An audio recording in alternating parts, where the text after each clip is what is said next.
രാഷ്ട്രീയ നാടകങ്ങൾ ഒരുപാട് കണ്ടിട്ടുള്ള പാലാ നഗരസഭയിൽ ഇന്ന് കണ്ടത് മറ്റൊരു നാടകം.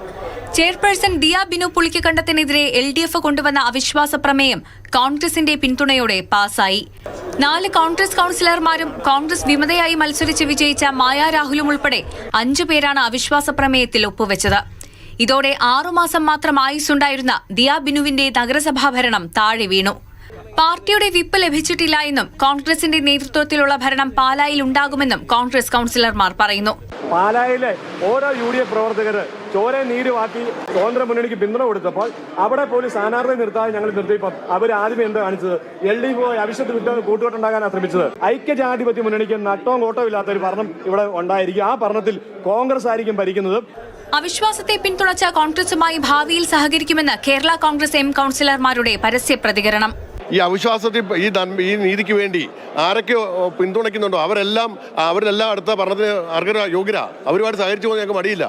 ആരാണേലും ജനാധിപത്യപരമായ നടപടിയെ മാനിക്കുന്നുവെന്നും UDF-നൊപ്പം തുടരുമെന്നും പുറത്തായ ചെയർപേഴ്സൺ ദിയ ബിനു പുളിക്കക്കണ്ടം. UDF പറഞ്ഞതാണ് ഇതുവരെ കേട്ടിട്ടുള്ളൂ, ഇനി അങ്ങനെ കേൾക്കുന്നുള്ളൂ.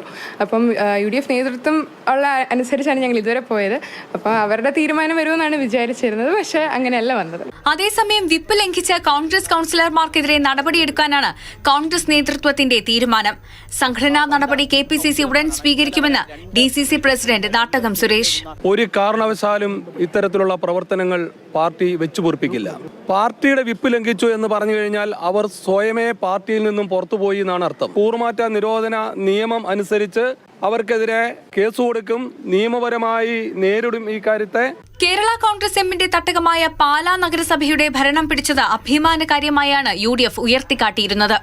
എന്നാൽ അധികാരത്തിലേറി മാസങ്ങൾക്കുള്ളിൽ രാജ്യത്തെ ഏറ്റവും പ്രായം കുറഞ്ഞ നഗരസഭാ അധ്യക്ഷയുടെ ഭരണം താഴെ വീഴുകയാണ്. പാലായിൽ കോൺഗ്രസിന് കൈകൊടുത്തുകൊണ്ട് കേരള കോൺഗ്രസ് എം UDF-ലേക്കുള്ള വഴിവെട്ടുകയാണ്. മാതൃഭൂമി ന്യൂസ്, കോട്ടയം.